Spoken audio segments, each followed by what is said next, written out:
a very big day coming up. What makes it big is the opportunity to accomplish. We have a lot of power as individuals, but we have a lot more power when we work together. And so the holidays are a time where we work together. We combine our energies. We all tune into the similar frequency in order to activate it and make it stronger, to amplify, to feel it fully through our bones. If we're doing a holiday and the other people around us are not participating, we're not fully experiencing the holiday. But when we're doing a holiday and everyone we can see is participating, then we feel it with all of our being. It makes it more real. And so there comes a time every year where we're going to clean everything that accumulated that was wrong, and we're going to somehow make it right.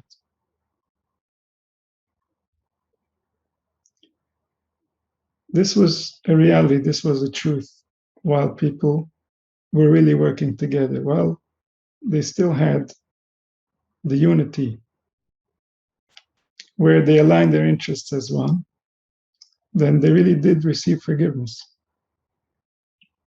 It wasn't simply a ritual. Today, everyone receives according to their wisdom. If everyone was really forgiven, then the world would for sure change. And so everyone receives forgiveness, but according to their level of understanding.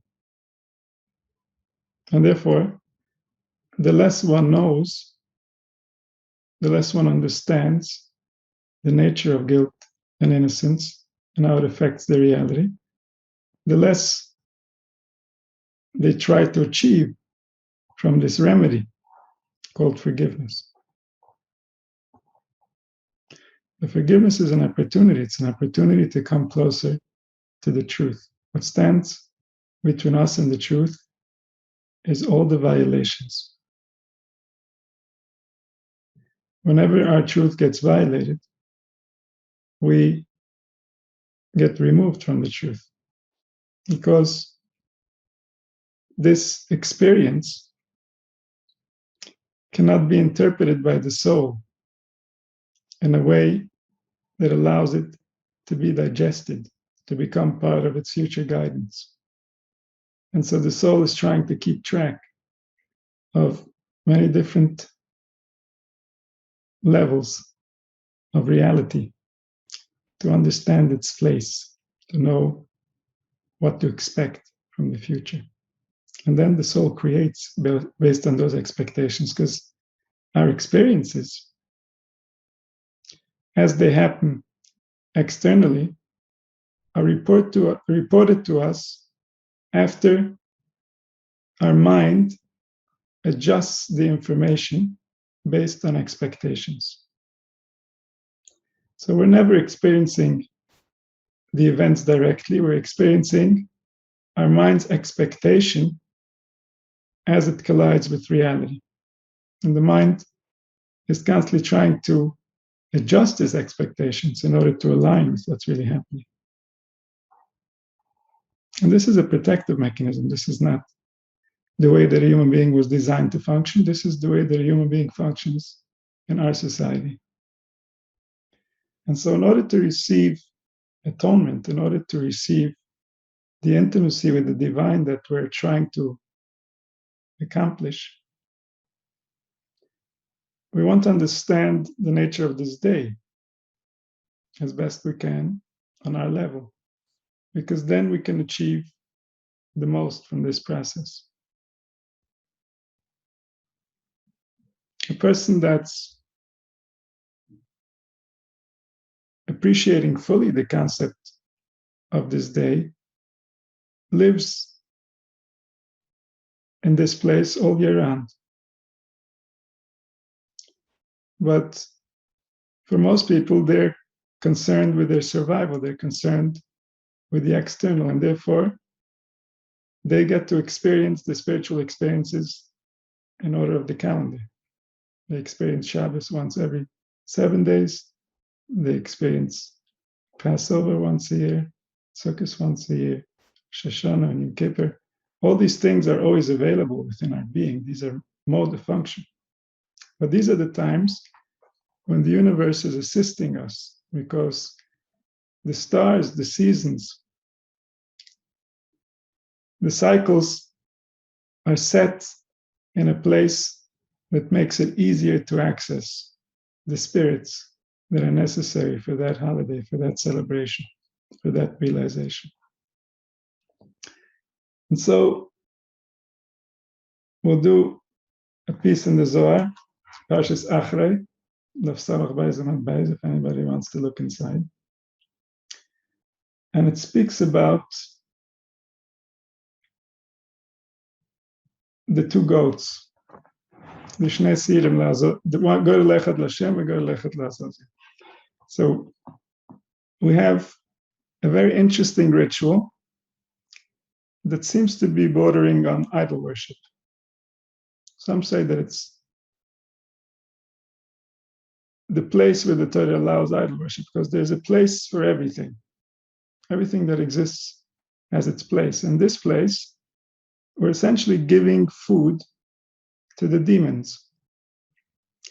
And not only are we giving food to the demons, we're giving food to the demons from a place that is considered to be the table of the divine. The table of the divine is the Beis Hamikdash, the house where we feed the forces that were created intentionally in order to guide and assist man. And here on this day, we're feeding the opposite force, the force that is here to create a struggle for us.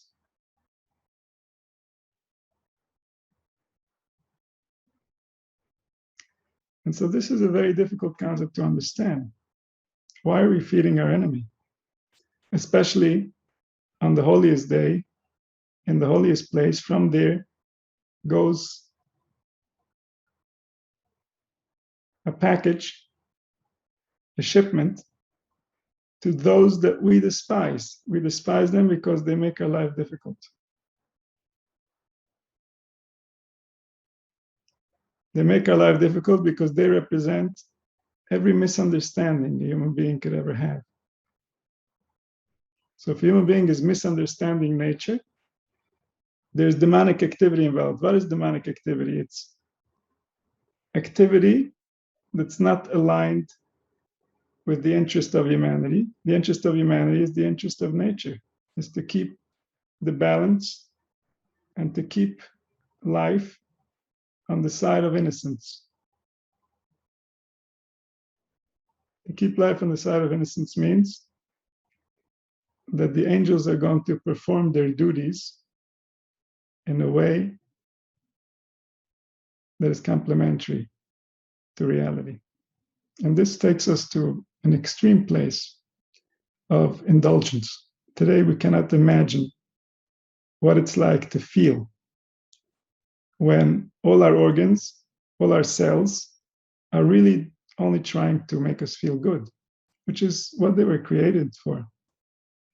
We don't have that type of access. We don't have that type of access because we've been frozen into a certain level of survival mode, everybody according to their conditions. And in survival mode, we don't have access to comfort.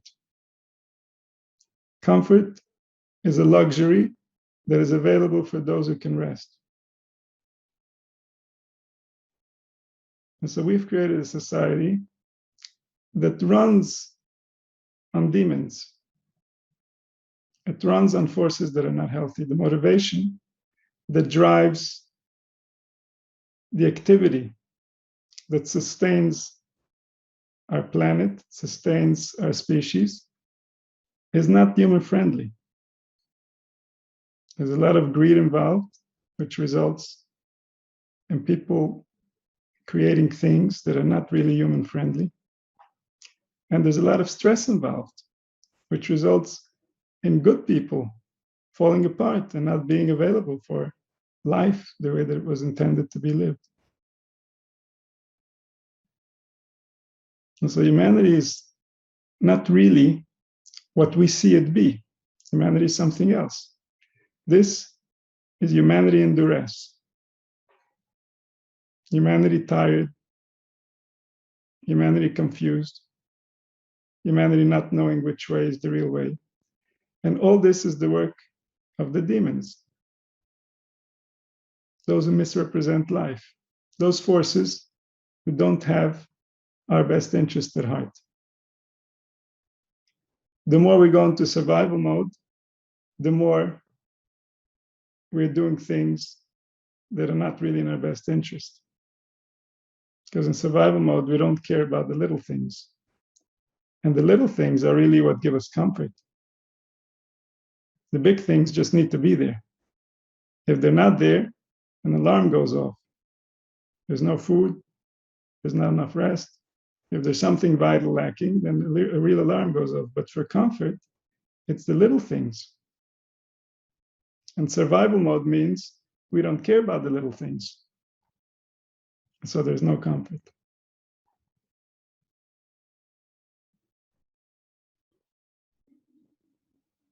And then we misunderstand. We think this is life. And then we question the motivations of the creator. Why create something like this?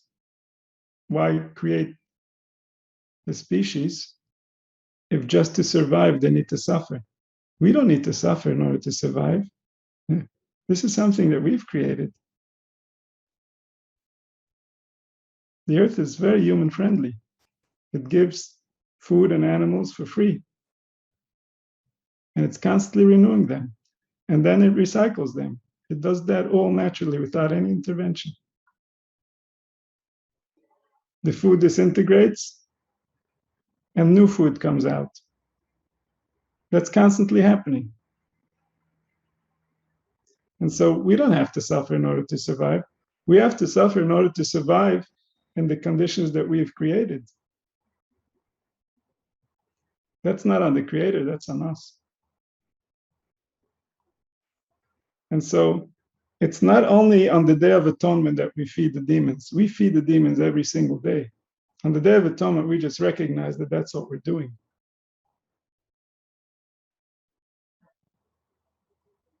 On the Day of Atonement, we recognize that when we receive life from the infinite force, it can serve any force. And we're going to decide if a demon is going to get to manifest or an angel is going to manifest. That's on us. If humanity doesn't manifest demons, there will be no demons. If humanity doesn't create misinformation or foul emotions, they won't exist.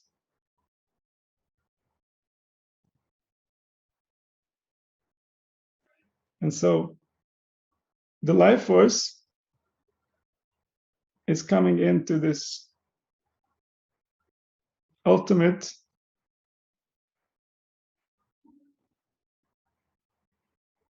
option that it needs to choose, which is, how is it going to manifest? Is it going to be Lashem or is it going to be La Azazel? So as long as during the year we manifest those things that are not in our best interest, then also on the Day of Atonement, we feed those who don't have our best interest at heart. We're recognizing that they exist. If we don't recognize that they exist, then they will ruin our lives. Because they do exist. Because we gave them existence. And so if we're giving something existence, we have to recognize we're giving it existence. And we have to recognize that we're feeding it. Because that's the truth. The truth is even more important.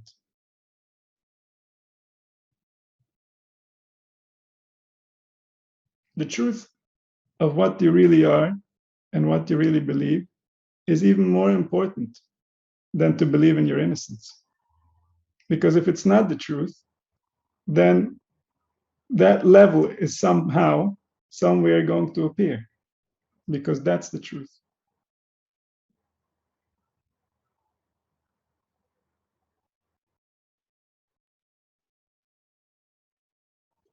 And so on this day, we recognize the truth and we say the truth as the truth is innocent.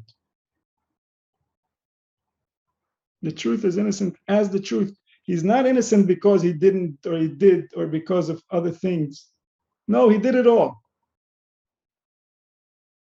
And yet he's innocent. He's innocent by the nature of things. Not based on a lie, not based on an excuse, not based on a story. The nature of things is such that he's innocent. He cannot be guilty. He cannot be guilty because he never had any other choice. He never had any other choice because he never knew any better. And how do we know all this? Because we've learned his nature. We know his nature is just to do better. He's just trying to do better based on his own understanding, which is very, very foolish. But still, what else can he do? And so he's innocent because of his nature. And yes, he fed the demons. It's true. And yet he's innocent. He's innocent because he recognizes, because he's still trying to become. And that's what he was created to do. He was created to try to become. How long is he going to try to become? Until someone is going to succeed. That someone is going to end the struggle of becoming. But until someone becomes, we have to all try to become. Because as we try to become, we create an environment, we create a possibility for someone else. We create the environment where the future can give us something better than the past. So we try to become, and yet we recognize the truth, and yet we remember our innocence. And all in truth, all in reality, not through any type of false premises, not through any type of interpretations that are not coming directly from the heart. This is not an intellectual exercise. This is something that needs to be felt in the depth of our soul, so that we know, because that's where everything gets decided, in the depths of our soul. If the depth of our soul doesn't know, it's working against us. And it has a lot of power. The depth of our soul has more power than the shallow part of our soul. The unconscious is a lot more powerful than the conscious. So what do we believe unconsciously? That's what we're really doing. Everything else is a distraction. Because the unconscious will have its way. The conscious is eventually going to forget. When the unconscious becomes conscious, what was conscious before is not going to be there anymore.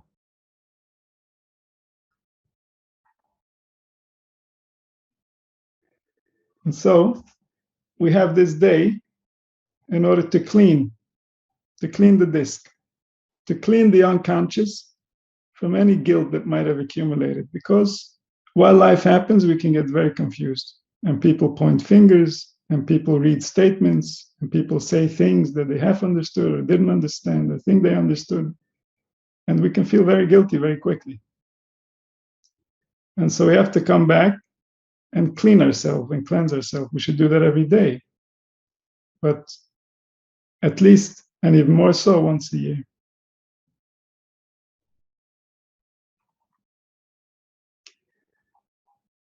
So the Zohar says,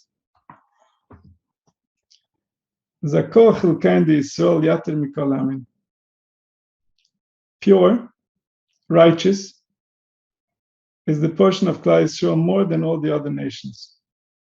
The kitchabrichi boy ledaka lihu ilarachma aleihu. HaKadosh Baruch Hu wants to cleanse them, and he wants to be compassionate towards them.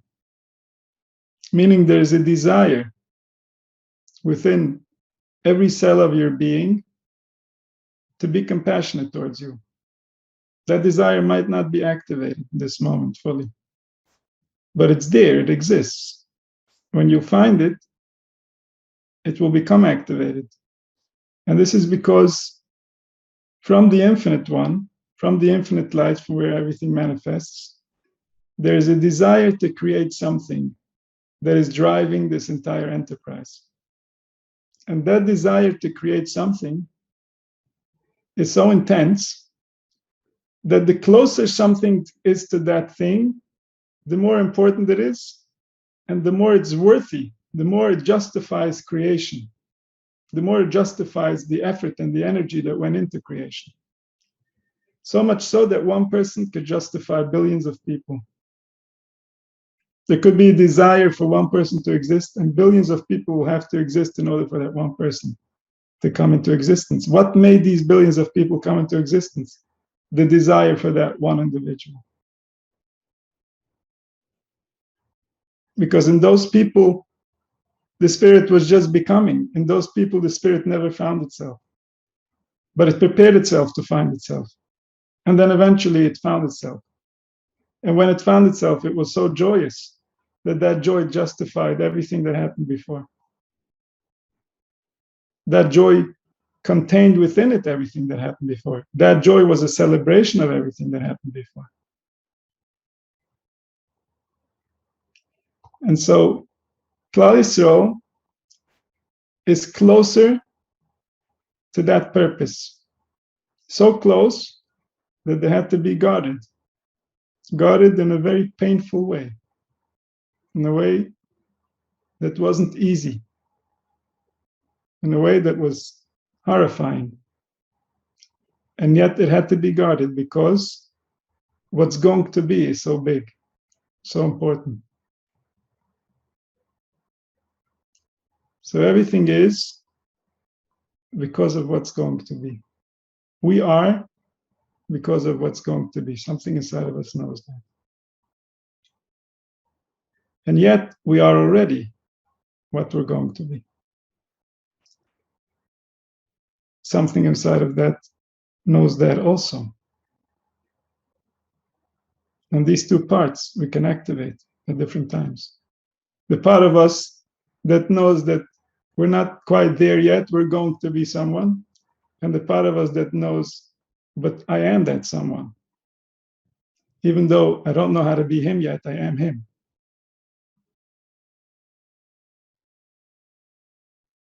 The one that's going to be, the Shem Havaya, when he comes, man is going to know himself. Man is going to know the force that gives him life directly. And until then, in exile, the Shem Eye, I will be. I will be, but I'm not yet. Or I am now, which is the complete realization, which is yet to come. So we don't call him by that name now. We don't call him by the name I am now, because we haven't realized him. We're not experiencing him from that perspective. And yet we know that we are him. Why are we him? Because he is the one that we're becoming. There's no one else to become. The only reason we're here is because he needs to become. So we're here to serve him. We're here to help create an environment where he can become.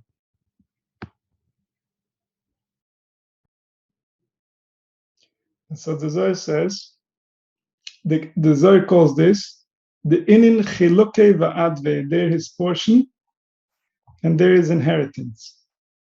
Meaning, who's he? The intention of creation has a special love for the people who are going to create him. Because they're his portion. If they don't do well, he cannot do well. If they don't create an environment for him, he doesn't have where to be. And this is the purpose of the species. This is the king. This is the prototype, which is the reason everything is taking place. Nothing else has any purpose. How do we know that it doesn't have any purpose? Because if we'll ask, they will tell us. If we'll ask him, he will tell us the purpose. He has purpose. He knows his purpose. When he'll be, he'll know. We don't know yet. We're becoming. But we are his portion. We are here to make him become. And so he has a special relationship with us. The prophets were able to transcend the place the collective of humanity was at the time, and to see this destiny and to speak to it, to understand how it perceives what is taking place now, because based on how it perceives what is taking place now, that's the relationship we have with reality. Reality is only interested in that. Reality likes us because we're going to bring it that.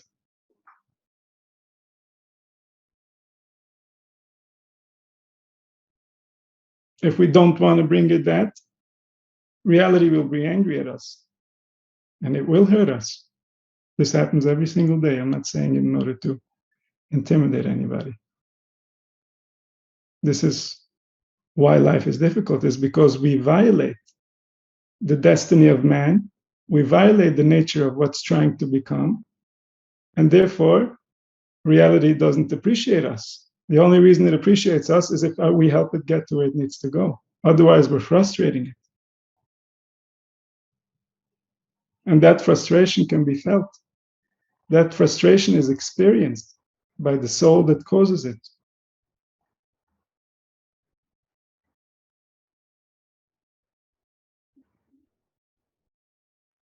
And so Klal Yisrael was meant to be designated for this purpose in order to make the process quicker, so that humanity can find its destiny sooner. This is why the pasuk says, Ki chelek Hashem amri. The portion of the divine, the one that's going to be, is his nation, is those who are being prepared for that purpose. By who are they being prepared? By the prophets who can communicate with the one who we're going to be. The one who we're going to be is the reason why everything is. The one who we're going to be has been becoming way before we were created.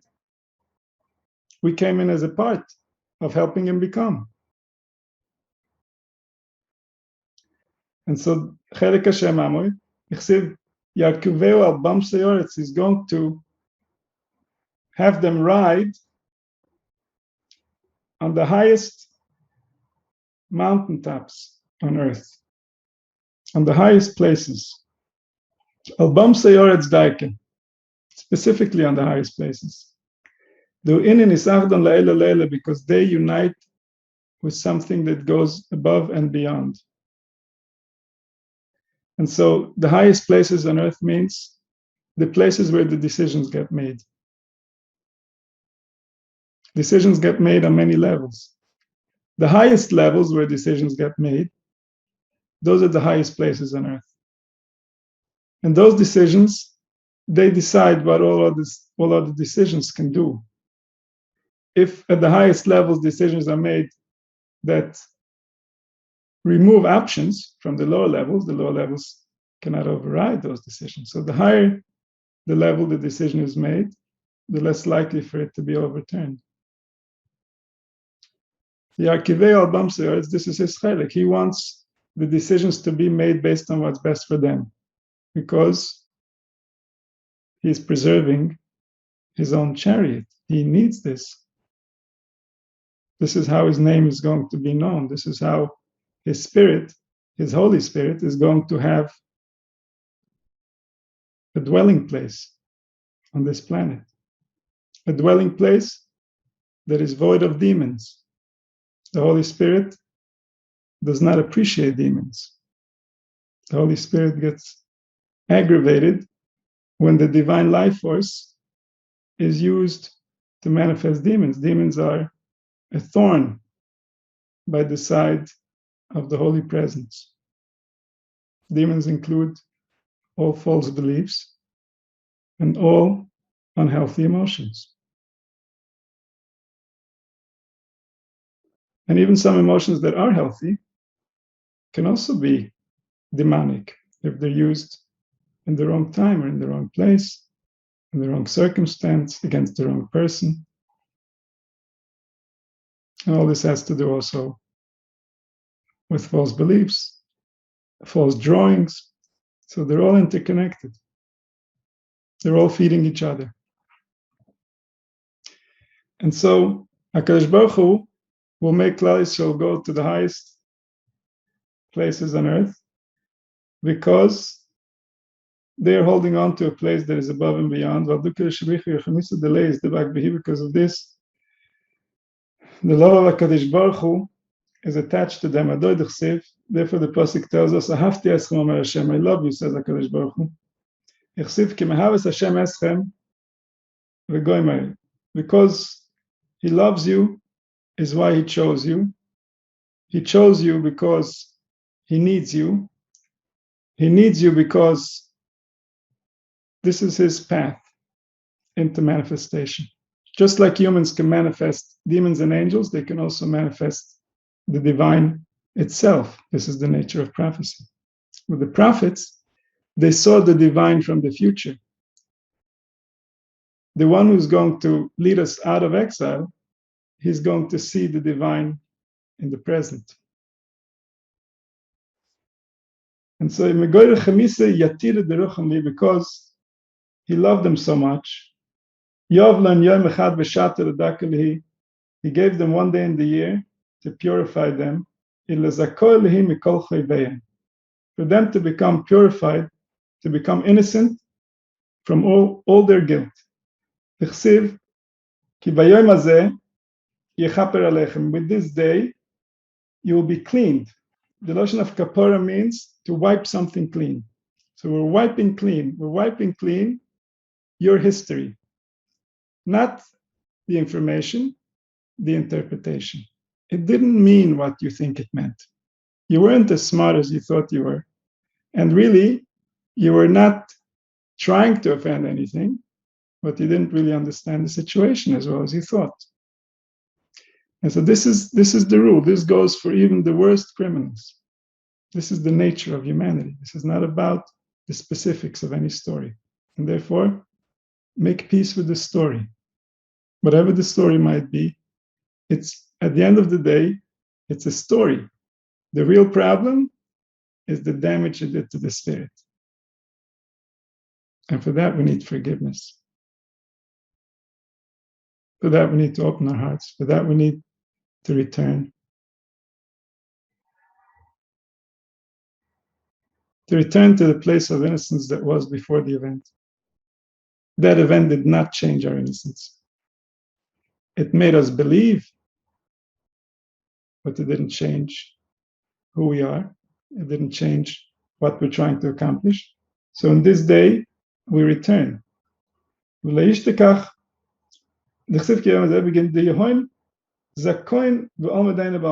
for them to be pure and righteous in this world and in the other world. They shouldn't have any guilt. Therefore, Klal Yisrael are coming to a high level, Vishaltin al Kili Gardinin, and they can control, they have rulership over all the instruments of the other side, over all the messengers of judgment, Valkilit Tehirin, and on all the ears, all the different ears, the different spirits that reside in the ear, that can cause us to have different experiences, different manifestations. These are the messengers of the forces that we can manifest. And so on this day, we take power over them. We realize our power over them. We realize that they are all here to serve us. They were all created by us. The purpose that they're serving is us. The ones they're trying to teach is us. And therefore, we accept ourselves to be exactly the way that we are. This is the mission that I was given. The spirit that came in today was given the mission of today. He has no business criticizing yesterday or trying to protect tomorrow. The spirit of today is concerned with protecting today. The practical matters are the way that they are. Whatever we need to do, we can do. But the spiritual matters remain fresh so that we don't get entangled, so that we don't lose our vision. And so in this day, we have control over everything because we realize. As soon as we realize, we gain control. As soon as we forget, we lose control. Control is ours if we can remember how to have it. When we forget how to have control, then we can feel like we don't have control. And when we feel like we don't have control, we don't have control. So this day we come back to remembering. Ahan should place the girdle on the two goats. Begin the chesed. Why did we choose the Kohen? Why is he doing the work? Because the Kohen represents chesed, he represents kindness. So we're going to use the attribute of kindness to make the girdle, to decide how we're going to use the life force, the divine life force, how we're going to use our capacity to act. This is Bate Matronisa. So he's going above the two Siyurim. He places his hands, he places the girdle above. What is above?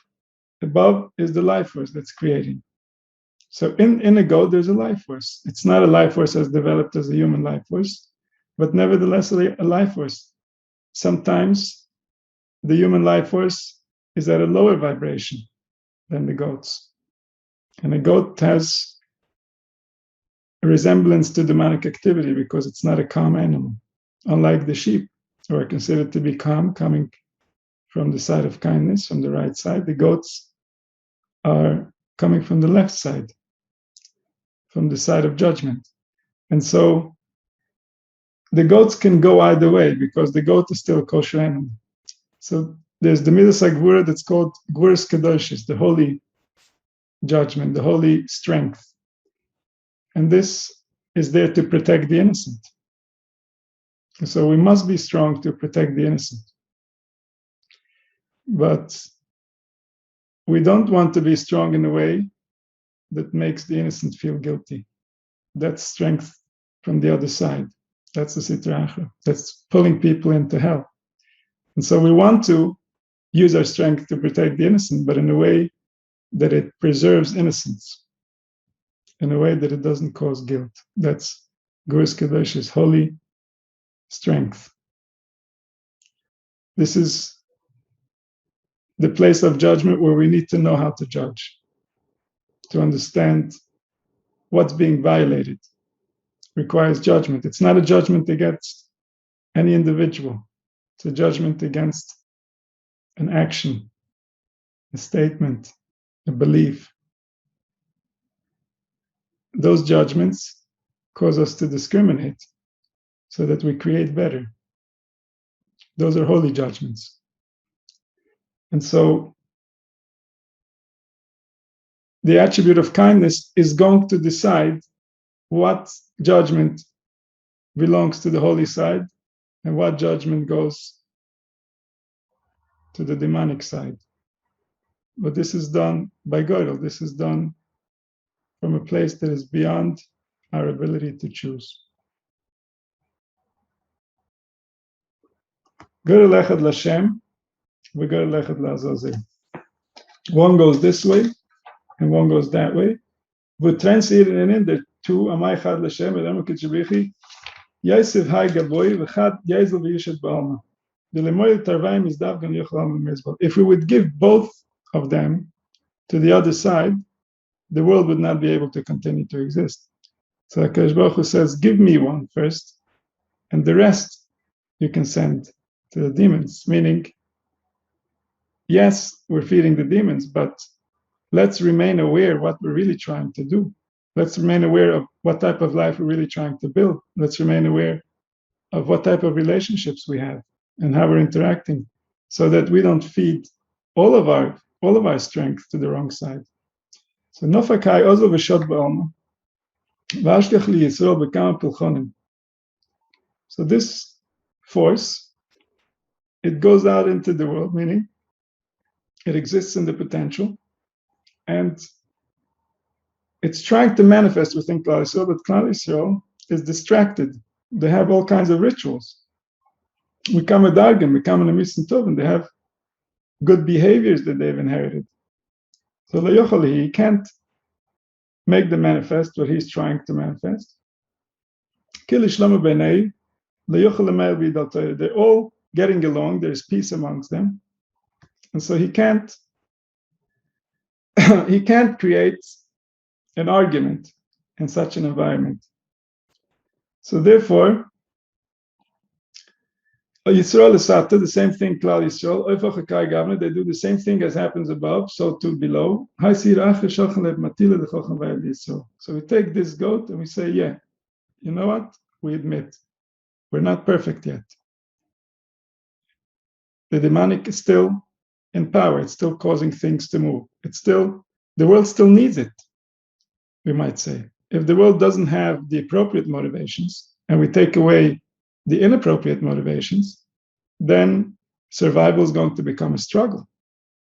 And so the world still needs the demonic until they replace the demonic by reality, by what was really designed to be.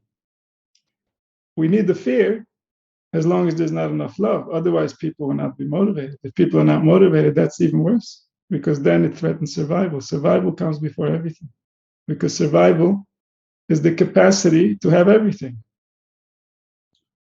To have everything for a very long time. And so therefore, reality is going to choose survival over all levels of comfort. Survival is first, and right now survival requires fear. How do we know? If we look, we'll see. There are very few individuals who have transcended that requirement, and therefore they're no longer required to be afraid. But for most people, if they were not afraid, they wouldn't have the appropriate motivation to do all the things that society requires them to do.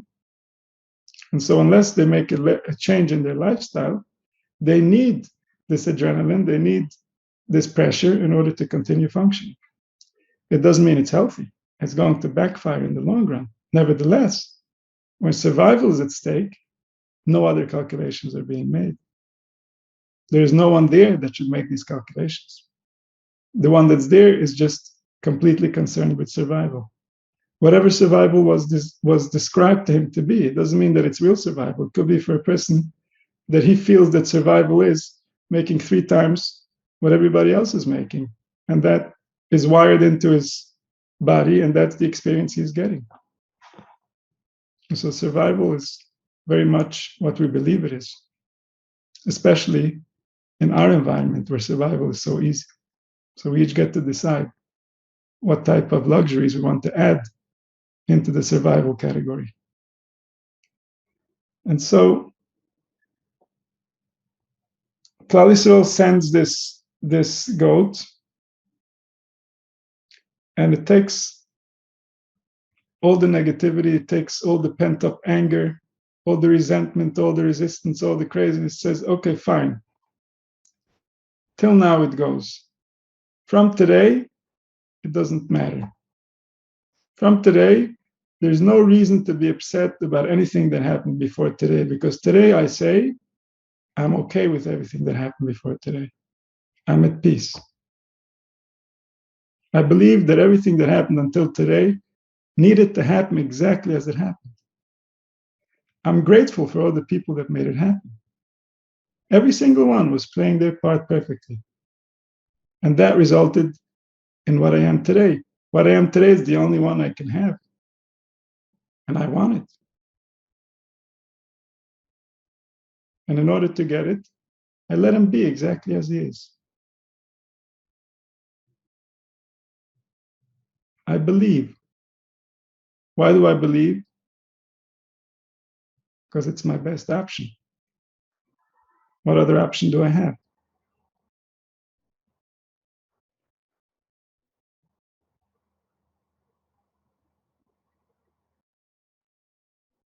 I believe it happened. And if it happened, I have to accept it.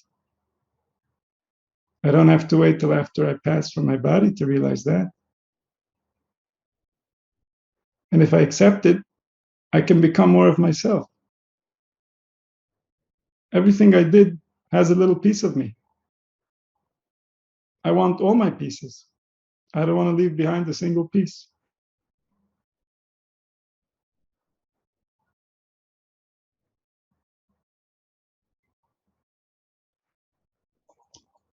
So he says, Tono, we learned, Kama chavile trikin misdavgun, dirin tchosidei, himemanan la'ala lo'ara.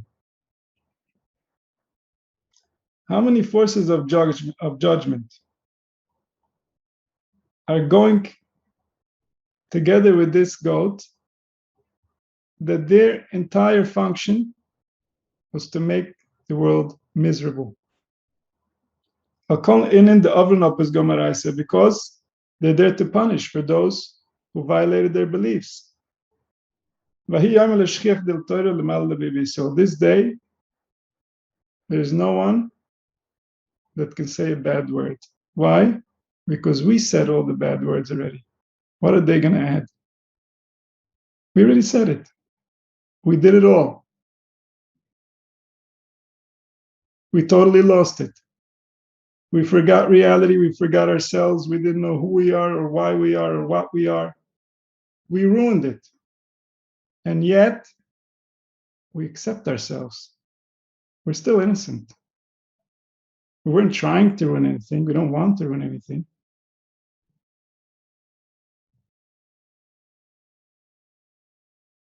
And so what is he going to say?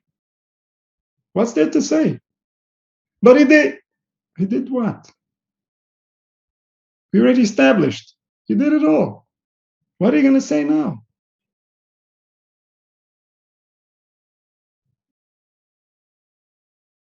And so on this day, there's nothing. There's no room. And when there's no room in the spirit to accuse the spirit, then there's no room between the angels to allow the demonic forces to make the world miserable. Only when there's accusations against humanity can the angels take revenge.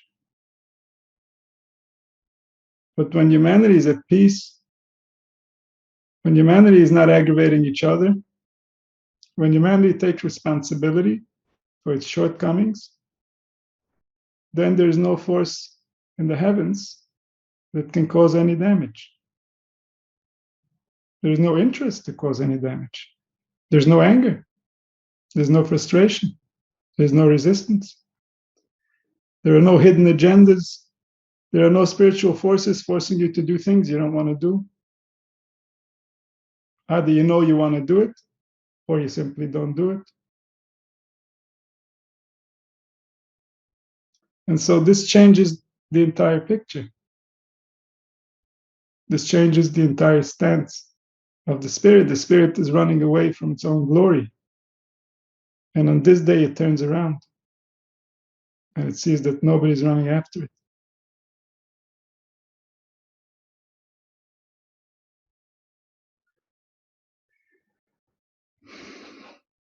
Kadmota Haisir Legabetira, when the goat comes to the mountain,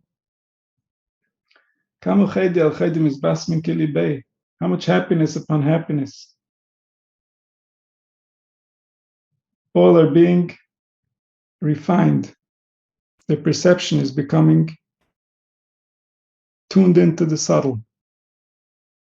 They are realizing what was driving them the entire time, what was there and they couldn't see.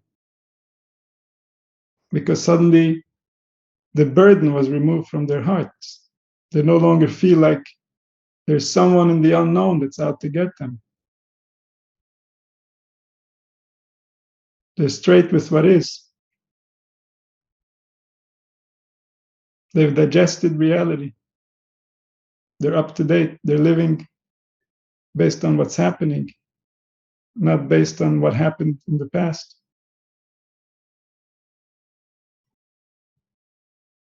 And so then, Ahi Gardin the Nufik, Ahad Vamitish Bachta de Yisrael. This demonic force that wanted to cause misery, now when everything was brought forth into realization, now it becomes a source of celebration.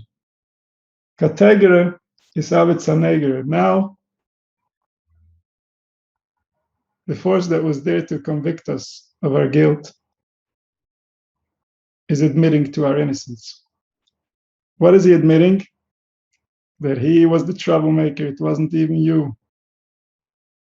Now that you realize what has been taking place, now that you've remembered your innocence, now he's fessing up to it. Until now, he was singing along with the choir. You're in charge. It's your fault. It's happened under your watch.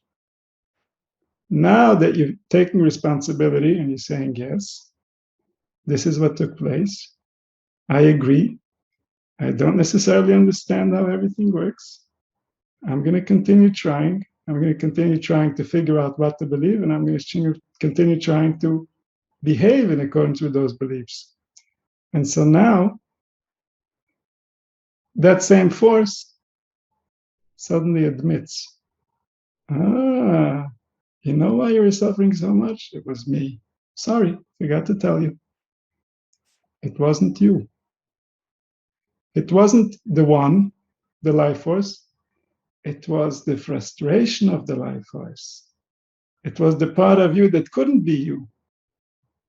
It was those places where you, the perception, separated from yourself. And so you were not the guilty one. You were the forgetful one. And while you forgot, he convinced you that you're guilty. He is wrong. He lies. He's not ashamed of lying. He admits that he lies. This is his nature. He's a troublemaker. He's trouble because he's not real. He's everything we think that's not real. And those result in all kinds of feelings that are not in our best interest. So in this scenario, the one that was against turns suddenly to proclaim your innocence. Not only this alone. Whenever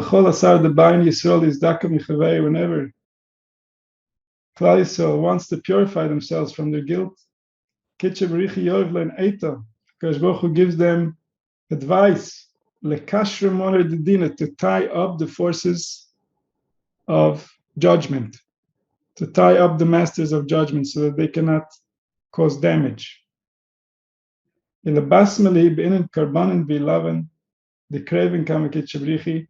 To sweeten them with the sacrifices, with the offerings that they bring to HaKadosh Baruch Hu, and this way they cannot cause damage. So all these are mechanisms in order to remove the judgment from within the souls. Because the judgment that results from guilt leads to actions that are inhumane. That day, more than all other days, just like Klal Yisrael is sweetening everything down here.